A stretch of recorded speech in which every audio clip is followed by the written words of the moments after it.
اعوذ باللہ من الشیطان الرجیم، بسم اللہ الرحمن الرحیم۔ تو یہ جو صورتحال ہوئی، اور اس میں یہ بھی ہوا کہ حضور جہاں جاتے تھے خود تو وہاں کے قبائل سے آپ معاہدے کر لیتے تھے۔ اب یا تو وہ جو قبائل جو تھے مقامی، پہلے تو وہ قریش کے حلیف تھے،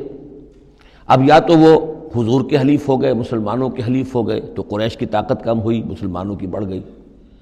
یا یہ ہے کہ وہ نیوٹرل ہو گئے کہ ہم نہ قریش کی مدد کریں گے آپ کے خلاف، نہ آپ کی مدد کریں گے قریش کے خلاف، نیوٹرل ہو گئے۔ اس سے بھی یہ ہے کہ قریش کا جو حلقہ اثر تھا، سیاسی زون آف پولیٹیکل انفلوئنس، وہ کم ہو رہا ہے۔ یہ دو چیزیں ایسی ہوئی ہیں، پولیٹیکل آئسولیشن آف قریش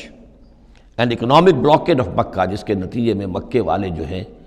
پھر یوں سمجھیے کہ تنگ آمد بجنگ آمد، ورنہ مکے والوں کی طرف سے کوئی آغاز ثابت نہیں ہے تاریخ میں کہ حضور کے اور مسلمانوں کے مکے سے جانے کے بعد ان کی طرف سے کوئی ابتدا ہوئی ہو، کوئی انیشیٹو لیا گیا۔ دو واقعات خاص طور پر ایسے ہو گئے کہ ایک چھوٹا سا آپ نے ایک دستہ بھیجا تھا نخلہ، اور یہ نخلہ جو ہے یہ مکے اور طائف کے مابین ہے، تو سمجھیے کس قدر فاصلے پر، اور وہاں مٹ بھیڑ ہو گئی۔ جو مسلمان وہاں بھیجے گئے تھے ان کے کفار کے ساتھ، وہاں ایک مشرک مکے کا مارا گیا، ایک کو انہوں نے قید کیا، ساتھ لے آئے، کچھ سامان جو ان کا تجارت تھا وہ بھی لے آئے، وہ مال غنیمت سمجھ کر۔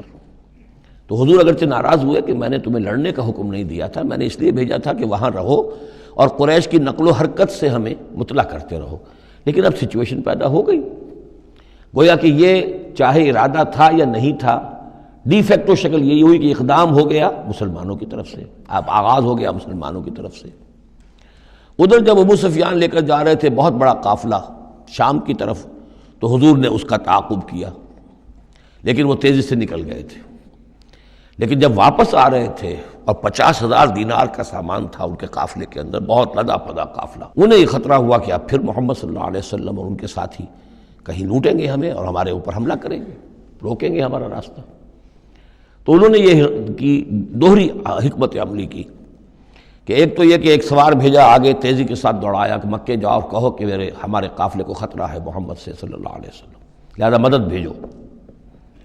اور ادھر یہ کیا کہ وہ عام راستہ جو تھا، جو بدر سے ہو کر گزرتا تھا، اسے چھوڑ کر ساحل سمندر کے ساتھ ساتھ نیچے سے ہو کر وہ نکل بھی گئے۔ اب وہاں مکے میں یہ دونوں چیزیں بیک وقت پہنچ گئیں۔ ایک طرف وہ نخلا سے لوگ روتے پیٹتے چیختے چلاتے ہمارا آدمی مار دیا محمد کے آدمیوں نے، وہ آ گئے، ادھر سے وہ آ گیا جو ابو سفیان کا بھیجا ہوا تھا ایلچی کہ دوڑو دوڑو دوڑو تمہارا قافلہ محمد لوٹنے والے ہیں اور یہ ہے اور وہ ہے۔ بس وہ وار کرائی وہاں ہوئی، اور 1,000 کا لشکر جو ہے وہاں پر پھر جمع کیا گیا، اور 900 اونٹ فراہم کیے گئے، اور 100 گھوڑوں کا ایک رسالہ تیار کیا گیا، اور وہ لوگ مکے سے نکل آئے۔ یہ صورتحال ادھر ہو رہی تھی۔ ادھر یہ ہے کہ حضور صلی اللہ علیہ وسلم نے مدینہ میں پہلے تو یہ فیصلہ کیا تھا کہ اب یہ قافلہ واپس آنے والا ہے تو اب اس قافلے کا تعاقب کریں۔ ابھی جنگ وغیرہ کا آپ کو گمان نہیں تھا، ابھی مدینہ ہی میں آپ نے یہ جو ہے اس ایسا ارادہ ظاہر کیا کہ جیسے پہلے بھی گئے تھے، جب قافلہ جا رہا تھا شام کی طرف تو تعاقب کیا تھا، ایسے جب آ رہا ہے تو اسے انٹرسیپٹ کریں۔ لہذا ایک تو مشاورت ہوئی ہے مدینہ میں، آیا چلنا چاہیے یا نہیں چلنا چاہیے، وہ میں بعد میں عرض کروں گا جب ہم آیتیں پڑھیں گے۔ پھر جب کچھ لوگ نکل آئے اور یہ نہیں سمجھا گیا تھا کہ کوئی جنگ ہونی ہے، کوئی بڑا لشکر آ رہا ہے، اس وقت تک اطلاع نہیں تھی، اسی لیے بس جو جس کے ہاتھ میں آیا، کسی کے پاس نیزہ تھا، کسی کے پاس کچھ اور تھا، تلواریں 8 تھیں، گھوڑے کل 2 تھے، وہ چل پڑے۔ چلو اس لیے کہ مسئلہ تو قافلے کا مسئلہ ہے نا، کوئی جنگ تو ہے نہیں، کوئی لشکر وشکر تو آ نہیں رہا۔ جب آپ کچھ سفر طے کر کے مقام صفرا تک پہنچ گئے تو وہاں وحی آ گئی اور آپ کو اطلاع بھی پہنچ گئی، اطلاع بھی پہنچ گئی کہ ابو جہل جو ہے 1,000 کا لشکر لے کر مکے سے چل پڑا ہے۔ اور وحی بھی آ گئی، اللہ نے بتا دیا کہ اے نبی اب یہ 2 شکلیں ہیں، جنوب سے مکے کی طرف سے ایک لشکر آ رہا ہے، کیل کانٹے سے لیس ہے، شمال سے قافلہ آ رہا ہے، اور میرا یہ وعدہ ہے کہ ان دونوں میں سے ایک ضرور تم کو دے دوں گا، تم کو فتح حاصل ہو جائے گی، یہ میرے اہل ایمان کو بتا دیجئے اور ذرا مشورہ کیجئے۔ تو دوسری مشاورت جو ہے وہ مدینے سے نکل کر ہوئی ہے مقام صفرا میں۔ یہ اصل میں جو چیزیں اگر سامنے نہ ہوں تو پھر یہ بہت خلجان ہوتا ہے، اور اکثر لوگوں کو، مترجمین کو اور مفسرین کو بہت خلجان رہا ہے ان آیات کے سمجھنے میں۔ اور اس کے علاوہ جو ایک خلجان رہا ہے وہ یہ رہا ہے کہ ایک دور ہم پر ایسا گزرا ہے انگریز کے حکومت کے زمانے میں، اور خاص طور پر جب نئی نئی مغربی سائنس اور مغربی تہذیب کا ہم پر حملہ ہوا ہے، تو چونکہ مغرب کے لوگوں نے یہ کہا کہ یہ اسلام تو تلوار سے پھیلا ہے، بوئے خون آتی ہے اس قوم کے افسانوں سے، تو ہمارے ہاں کچھ مخلص لوگ تھے، نیک لوگ تھے، جو چاہتے تھے کہ اسلام کو اور حضور صلی اللہ علیہ وسلم کی سیرت کو بچائیں، اس کی دفاع کریں۔ انہوں نے کہا نہیں اسلام تلوار سے نہیں پھیلا، حضور نے تو جو جنگیں کی تھیں وہ صرف مدافعانہ تھیں، ان کے اوپر جنگ ٹھوس دی گئی تھی اور آپ نے کوئی اقدام نہیں کیا۔ اور ان میں سب سے بڑا کام کیا ہے ہندوستان میں مولانا علامہ شبلی نعمانی رحمۃ اللہ علیہ نے، میں ان کا نام ادب سے لوں گا اس لیے کہ سر سید احمد کے زیر اثر تھے، اور وہ جو جدید جو ابھی آیا تھا، جو مغربی افکار و خیالات اور تہذیب اور تمدن اور ویلیوز اور نظریات کا جو ریلا آیا تھا، اس کا مقابلہ کرنا آسان کام نہیں تھا۔ تو یہ اپولوجیٹک انداز اختیار کیا ہے شبلی نعمانی نے، اور اس میں یہ ہے کہ وہ جو ابتدائی جو 8 جو غزوات اور سرایا ہیں جو بدر سے پہلے ہوئے، انہیں بالکل تقریباً نظر انداز کر دیا ہے، تاکہ یہ ثابت نہ ہو کہ انیشیٹو حضور کی طرف سے ہوا ہے۔ تو یہ چیز جو ہے میں سمجھتا ہوں کہ ایک خاص دور کا تقاضا تھی، وہ دور اب گزر چکا۔ اب اسلام کا یہ فکر کہ اسلام ایک مکمل دین ہے، یہ اپنا غلبہ چاہتا ہے، اور حضور کو بھیجا گیا تھا اس لیے کہ دین کو غالب کریں، اور دین کو غالب کرنے کی جد و جہد ایک انقلابی جد و جہد ہے۔ اس انقلابی جد و جہد میں جہاں پہلا مرحلہ یہی ہوتا ہے کہ پیسو ریزسٹنس ہو، اور پہلے تیاری کی جائے، دعوت، تنظیم، تربیت اور صبر محض کے ذریعے سے ایک قوت فراہم کی جائے، پھر دوسرا مرحلہ آتا ہے باطل کے ساتھ ٹکرانا پڑتا ہے، اور اس میں آگے بڑھ کر ٹکر مول لینی پڑتی ہے۔ یہ نہیں ہے کہ انتظار ہی کرتے رہیں، یعنی ایک جس کو ہم کہتے ہیں کو ایگزسٹنس، پیسفل کو ایگزسٹنس، حق و باطل کے درمیان نہیں ہو سکتی۔ حق کیسے تسلیم کر سکتا ہے کہ باطل بھی موجود رہے؟ ہاں حق میں جان نہیں ہے، اہل حق جو ہیں بے جان ہیں، مردہ ہیں، تو مجبوری ہے، لیکن اگر اہل حق میں جان ہو تو وہ کیسے برداشت کریں گے کہ باطل جو ہے اس کا غلبہ رہے؟ ہاں باطل جو ہے وہ نیچا ہو کر رہے، اگر وہ مغلوبیت کی شکل اختیار کر لے تو ٹھیک ہے، لیکن یہ کہ باطل کا غلبہ ہو اور اہل ایمان میں جان بھی ہو،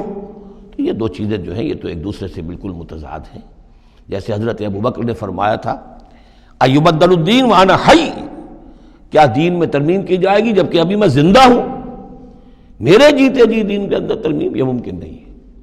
تو وہی بندہ مومن کی شان ہونی چاہیے۔ تو اصل حقائق الحمدللہ بہت اچھی طریقے سے واضح ہو چکے ہیں۔ بہرحال اتنا پس منظر جو ہے جان لیجئے، اور ایک خاص اسلوب جو ہے اس سورہ مبارکہ کا، اگرچہ یہ تقریباً ایک خطبہ ہے مسلسل 10 رکوع ہے، لیکن اس میں ایک خاص مسئلے کو نکال کر پہلے درمیان شروع میں لے آئے ہیں۔ اس کی بحث آئے گی تقریباً وسط میں جا کر، لیکن اس اسلوب کو یہاں نوٹ کر لیجئے، وہ اس لیے کہ یہی اسلوب ہے جس سے ہمیں سمجھنے میں مدد ملے گی۔ سورہ توبہ کے جو ترتیب مضامین ہے وہاں بھی بہت اشکال ہے، اور بہت سے مترجمین کو جدید دور کے جو زیادہ محنت نہیں کر سکے ہیں، بس ترجمہ مکمل کرنا انہوں نے اپنے پیش نظر رکھ لیا، تفسیر مکمل کرنی ہی ہے، لہذا وہ تیزی کے ساتھ وہ دقت نظر کا ثبوت نہ دے سکے تو اس میں بڑے خلجان پیدا کر دیے۔ وہ اسلوب کیا ہے کہ اس پوری بحث میں سب سے ایک نمایاں مسئلہ یہ ہو گیا تھا غزوہ بدر کے بعد کہ مال غنیمت پر مسلمانوں میں جھگڑا ہو گیا۔ پہلی جنگ تھی، غنیمت کی تقسیم کیسے ہوگی، اس کا قانون کیا ہے، اس کا ضابطہ کیا ہے، وہ معلوم نہیں تھا۔ اور یہ کہ عام طور پر جو عرب میں پہلے رواج تھا وہ تو یہ تھا کہ جس کے ہاتھ جو لگ گیا بس وہ اس کا ہے، وہ تو لوٹ مار جانتے تھے، کوئی باقاعدہ جنگ جو ہے وہ تو ان کے ہاں اس طریقے سے منظم کوئی تنظیم تو تھی ہی نہیں، تو جو جس کے ہاتھ لگ گیا۔ اب لوگوں نے یہ سمجھا غزوہ بدر میں جس نے جو کچھ مال غنیمت جمع کیا وہ اس کا ہے۔ اب کچھ لوگوں نے کہا صاحب کہ ہم یہاں حضور کے حفاظت کے لیے مامور تھے، یہاں پہرے پر تھے، ہم تو مال جمع نہیں کر سکے، تو کیا مطلب ہے ہمارا کوئی حصہ نہیں ہوگا؟ یا یہ ہے کہ کچھ بزرگوں نے کہا جو وہ اتنی بھاگ دوڑ تو نہیں کر سکتے جتنے نوجوان کر سکتے تھے، بھاگ کر دوڑ کر ادھر سے ادھر جمع کر لینا، لیکن یہ کہ ان کی حیثیت ہوتی ہے، وجاہت ہوتی ہے، تو ایک جھگڑا پیدا ہو گیا کہ یہ کس طریقے سے تقسیم ہو، کس کا کتنا حق ہے۔ تو اس جھگڑے کا ذکر کر کے سورت شروع کی ہے، لیکن اس کے اوپر کوئی بات یہاں نہیں کی، بلکہ کیٹیگوریکل بات کی ہے کہ جڑ کاٹ دی اس کی، لیکن اس پر جو اصل حکم ہے وہ بعد میں آئے گا وسط سورت میں۔ مال غنیمت کے لیے یہاں لفظ آیا انفال، یسألونک عن الانفال، اے نبی یہ آپ سے انفال کے بارے میں پوچھ رہا ہے۔ انفال جمع نفل کی، نفل کہتے ہیں کسی اضافی شے کو، جیسے نماز فرض ہے، یہ سنت مؤکدہ ہے، یہ فلاں ہے، یہ نفل ہے، اضافی ہے، آپ کی مرضی پر ہے، پڑھیں نہ پڑھیں۔ تو جو کہ جنگ میں اصل سے جو مطلوب ہوتی ہے وہ فتح ہوتی ہے، مال غنیمت تو ایک اضافی شے، بونس ہے جو مل گیا، ورنہ اصل شے جو ہے وہ مال غنیمت جو ہے پیش نظر جنگ میں نہیں ہوتی۔ لوٹ مار میں اصل شے جو ہے وہ لوٹ مار کا مال ہوتا ہے، لیکن جب جنگ ہوتی ہے تو جنگ میں تو اصل چیز جو مقصود ہے وہ فتح ہے۔ تو اس حوالے سے مال غنیمت کو انفال کے لفظ سے تعبیر کیا گیا۔ صدق اللہ العظیم۔